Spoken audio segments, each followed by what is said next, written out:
চলে যাওয়া মানে প্রস্থান নয়, বিচ্ছেদ নয়। চলে যাওয়া মানে নয় বন্ধন ছিন্ন করা আর্দ্র রজনী। চলে গেলে আমারও অধিক কিছু থেকে যাবে আমার না থাকা জুড়ে।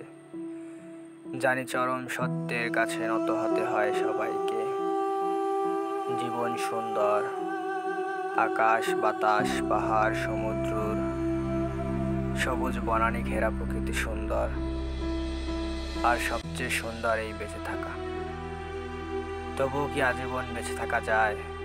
বিদায় এসে নাই বাজে, নিয়ে যাবার পালকি এসে দাঁড়ায় দুয়ারে। সুন্দর পৃথিবী ছেড়ে এই যে বেঁচেছিলাম, দীর্ঘশ্বাস নিয়ে যেতে হয় সবাইকে। অজানা গন্তব্যে হঠাৎ ডেকে ওঠা নাম না জানা পাখি, অজান্তেই চমকে উঠি। জীবন ফুরালো নাকি? এমনি করে সবাই যাবে, যেতে হবে।